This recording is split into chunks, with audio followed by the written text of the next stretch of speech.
Okay, let's dive straight in. Imagine one person online selling so much stuff in a single day that it equals the entire yearly haul of a massive shopping mall. Yeah, it's kind of mind-blowing. That's the scale we're talking about with China's top Wanghong. Take Via.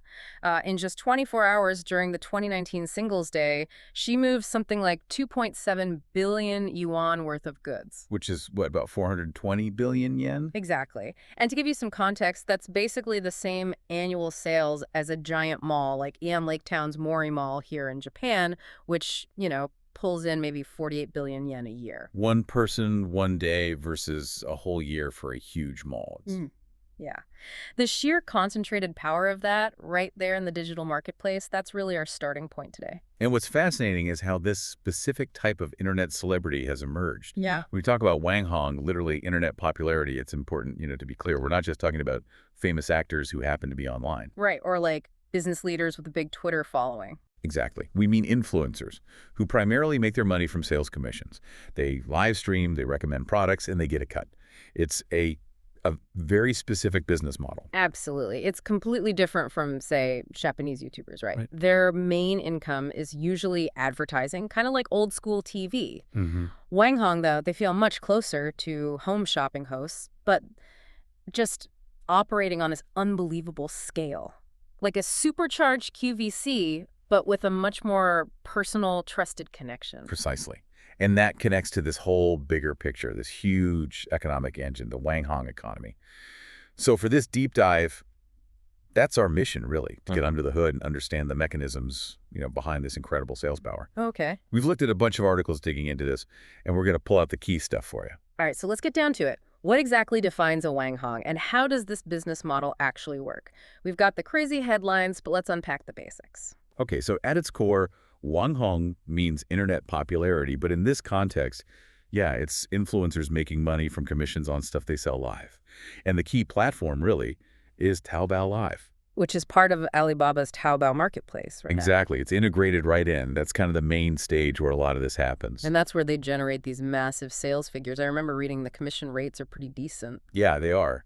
The standard rate on Taobao Live is around 14% of the sales generated from their stream. 14%, wow. Yeah.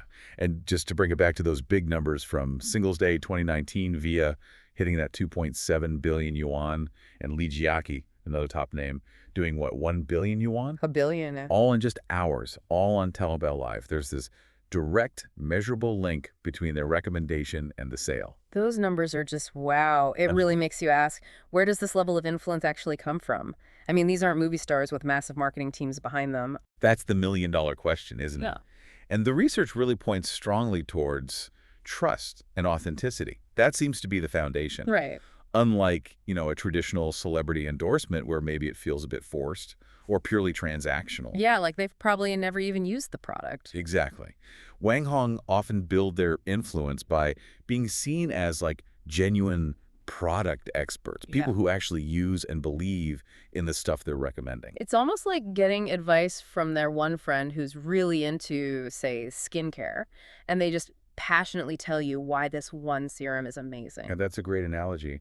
And one source actually drew a parallel to Akira Takada, the former president of Japanese Takada. Oh, yeah, I remember him. Right. He wasn't a celebrity, but people trusted him because he just seemed so genuinely passionate and knowledgeable explaining the products. His sort of non-celebrity status actually helped build that trust. That makes total sense. It's that feeling of sincerity that they actually believe it. Exactly. And the sources mentioned Via specifically, saying she really prioritizes whether she would personally buy something over just taking the biggest paycheck. Yeah. That focus on sincerity is supposedly crucial. Because if they lose that trust. They're done. Yeah. If the Wanghong gets known for pushing like low-quality stuff just for profit, their audience evaporates pretty quickly. That trust is fragile. It really shows that it's about nurturing that relationship, not just making a sale. Now, something else fascinating the sources mentioned was China's pre-internet buying habits. How does that history play into all this? Yeah, this is a really key insight. Yeah. The success of Wanghong isn't just a digital thing. It actually has pretty deep roots in China's history of referral purchases. Referral purchases. Yeah, because for a long time, manufacturing quality could be really inconsistent. Now, the same product might be great from one shop and terrible from another. Okay. So you couldn't just trust the brand name alone. You needed to know where to buy it. Precisely. So people got really used to asking for recommendations. Like if you wanted good Jingdezhen porcelain, you wouldn't just walk into any shop. You'd ask friends, family, someone you trusted, where's a reliable place to buy this? Right. These personal referrals were just a crucial part of shopping, Yeah. almost essential to avoid getting ripped off or buying junk. That's like word of mouth, but almost a necessity, much more than maybe we're used to here. Exactly. And that habit, that reliance on trusted recommendations, it just carried over into the digital age. Yeah. As China's manufacturing got better and more standardized, e-commerce took off because people felt, more confident buying online without seeing the product first. Okay. But that underlying behavior, trusting recommendations, that didn't go away. So the basic habit was there, and then e-commerce just gave it a massive new platform. Right. But then you had things like agricultural goods or maybe handmade crafts where quality could still vary a lot. Yep. And that's where you saw the rise of Weisheng micro-businesses, often on WeChat. These relied really heavily on your personal connections. You'd ask a friend on WeChat for, say, good local fruit, and they'd connect you. Still that referral system, but inside your digital social circle. Correct. And then that evolved again into social EC, where product info gets shared more widely in networks, maybe with group buying deals.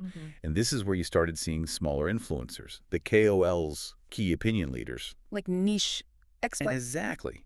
Experts in specific areas with their own dedicated following. And right at the very top of that pyramid, the ones with the biggest reach and the most trust, that's where you find the Wanghong. They're seen as the ultimate trusted voices for their category. So it's this whole layered ecosystem, all built on trust and recommendations, leading up to these huge figures like Via and Li Jiaqi. Now, how does someone become a top Wanghong? Is it just getting lucky and going viral? Not usually, no. Via's story, for example, it shows years of actual business experience and, building that trust deliberately. She and her partner started a clothing store in Beijing when she was like 17. 17, wow. Yeah, and her strategy back then was modeling the clothes herself, which got people talking locally. They actually grew that to 7 physical stores. That's impressive. So she already knew how to connect with customers and sell effectively way before the internet boom. Exactly. She had that real-world foundation. Then they tried moving online, onto Tmall. Alibaba's platform. Right. But that actually didn't go well initially. They lost quite a bit of money. It was a big setback. Wow. A good reminder that success stories often have big bumps in the road. So what changed? How did she go from that failure to becoming, Via? Well, she basically went back to what worked before showcasing the clothes herself. She started live streaming to promote their leftover stock, drawing on that experience from her physical store. And that clicked. It really clicked. It was super successful. And then from around 2016, with that online reputation building, she shifted to being a Wanghong on Taobao, recommending other brands too. But it was a long game, over a decade of building trust online and off. So it wasn't just sudden fame. It was built on real business skills and that long-term trust building. Exactly. And that level of professionalism, actual expertise, it's common among the top Wanghong. They're not just personalities. They often really know their stuff. Take Li Jiaqi. The lipstick king, right? Yeah. He actually has a degree in art design, and then he worked for L'Oreal China as a lipstick salesperson. That background is key. A lipstick salesperson. That's pretty specific. But think about how he used it. His big breakthrough technique was applying lipstick on his own lips during streams. Oh, right. To show the true color. Exactly. The color, the texture, the finish.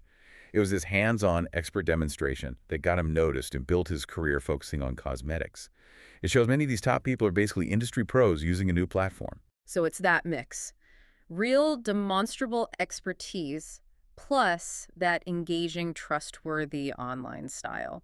That's the magic formula driving the sales. Now, this whole thing doesn't happen in a vacuum, right? There's got to be platform support systems. Oh, absolutely. It's a pretty complex ecosystem, and it's still evolving fast. E-commerce platforms like Taobao Live were the start and are still huge. But now you're seeing way more integration with short video platforms like Douyin, that's China's TikTok, and Kuaishou.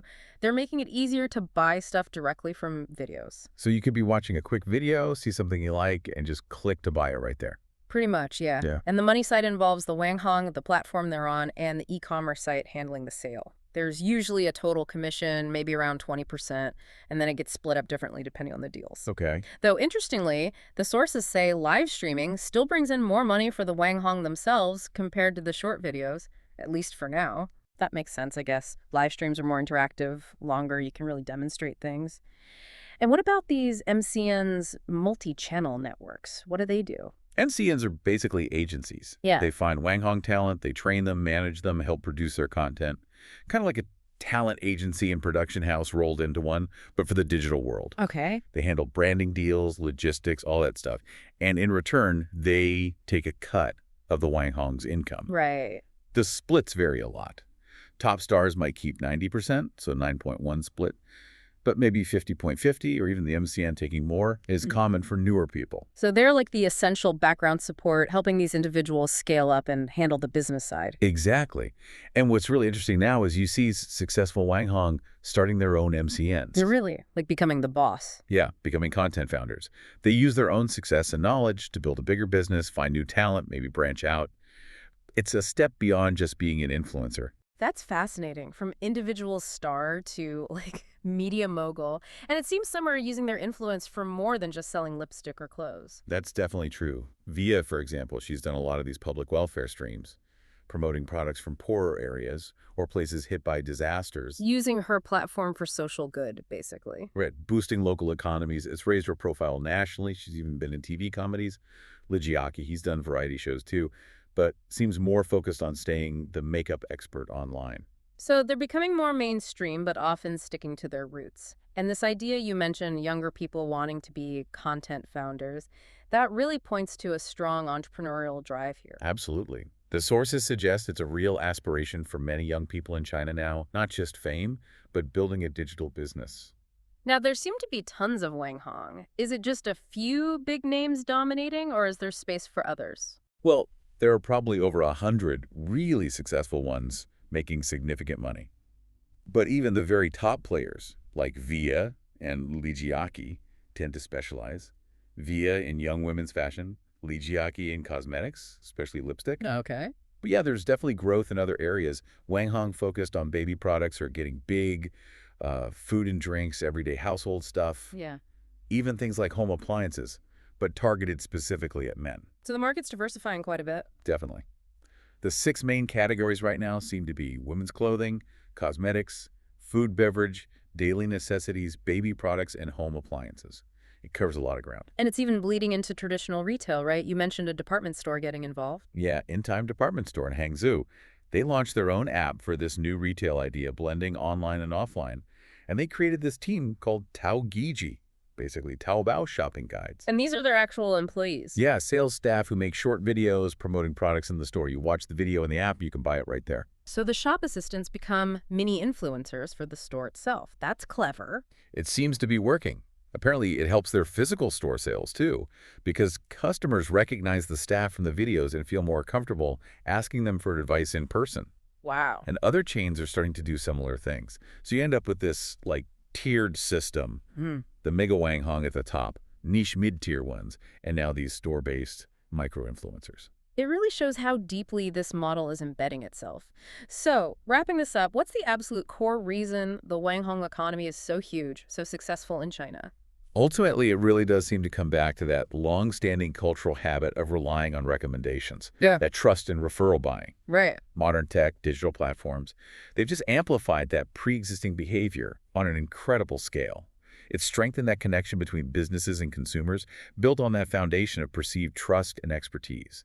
It's old school word of mouth, just supercharged by technology. So, to recap, Wanghong aren't just online celebs. They're often experts who use live streaming incredibly effectively, driving massive sales because audiences trust their recommendations. And this whole thing connects deeply to China's history of referral buying, now evolved into this complex digital ecosystem with platforms and agencies. Which leads to maybe a final thought for you, the listener, to chew on. Given how much this relies on China's specific cultural history of trust-based buying, what does that mean for other places? Yeah. Could we see this kind of super concentrated influencer sales power emerge elsewhere? Or are the conditions in China that specific history and culture of referrals just uniquely suited for the Wanghong economy as it is today?